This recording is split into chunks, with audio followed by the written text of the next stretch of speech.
Alright, in this video we're going to talk about how to find the area of a triangle. Something you learned in geometry was you learned this formula that was just 1/2 base times height. But we're going to look at, that's still applicable, right? You can still use that to find areas of triangles where you can find the base and the height. But if we're looking at like an example here where I have this triangle that's I think you would see clearly difficult to figure out what the height of this would be.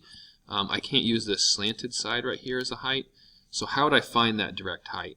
And that's going to be kind of challenging to figure out. So this formula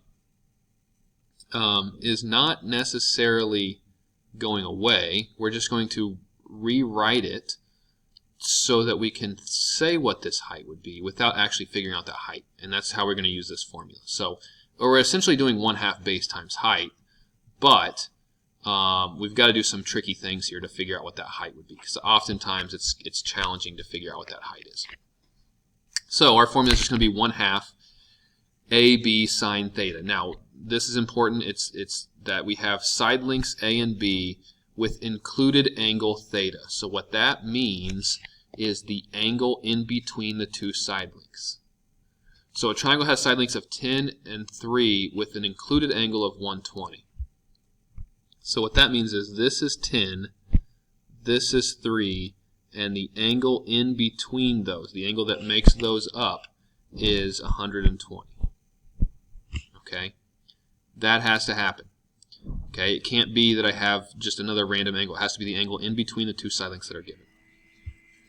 And then to find the area of that triangle, I'm simply going to do that the area is equal to 1/2 times the two side lengths, 10 times 3, times the sine of the angle in between, so the sine of 120.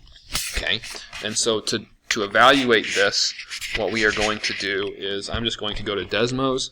I'm going to type this in, and that will give us our solution here. Now, if it is a unit circle value angle like 120, you should be able to do this without the use of a calculator. But for the sake of time in our video, I'm going to go ahead and do that. So I'm simply just doing 1/2 times 10 times 3 times the sine of 120. Be careful and make sure that you are in degree mode, since you are doing the sine of a degree measurement. So if we are in degree mode, we get an answer of 12.99. So our area of this triangle is going to be 12.99. Since our units are centimeters, and if this is an area, that means it's going to be square centimeters. Okay, 12.99 square centimeters. Okay, so that's one way, which is essentially just, again, a transformation of the basic geometry formula of 1/2 base times height. It's just 1/2 AB sine theta. There's another formula that we can use to find area of a triangle, and that is if we have all three side lengths. So it doesn't have to be a specific kind of triangle. It does not have to be a right triangle. But if I know all three side lengths of the triangle, I can simply use this formula. It's called Heron's formula to find the area. And the first thing that I'm going to have to do is find what's called the semi-perimeter. So the semi-perimeter is simply just half the perimeter. All right, so if I know the three side lengths, I get the perimeter by adding them together. I want to do half of that value. Once I have that, then I'm going to plug that information into this formula. Okay, so the first thing I'm going to do is find the semi-perimeter. So I'm going to do 1/2 of 9 plus 12 plus 15. Right, so my three side lengths of my triangle are 9, 12, and 15. So if I add 9, 12, and 15, that is 21, that's 36.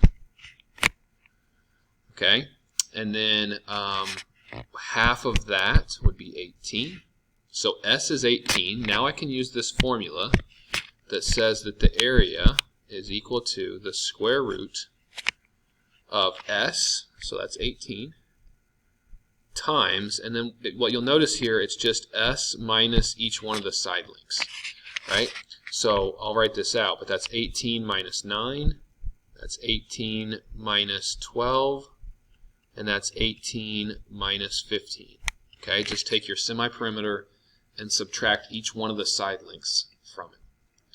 Okay, so essentially what we have here is 18 times 9 times 6 times 3, the square root of that. I'm just going to go to Desmos to do this. So we've got the square root of 18 times 9 times 6 times 3, and we get an answer of 54. So the answer to this would be 54. Now, I don't know what this is measured in. It does not tell me the 9, 12, and 15, like what unit of measurement that is. So I'm just going to say square units here. I do want to make sure that I say it's something squared because it is an area. So 54 square units would be the area of that triangle. So there's a couple new formulas for areas of a triangle that you need to know. Again, Heron's formula if you have all three side lengths, and then this 1/2 AB sine theta if you have the two side lengths with the angle in between.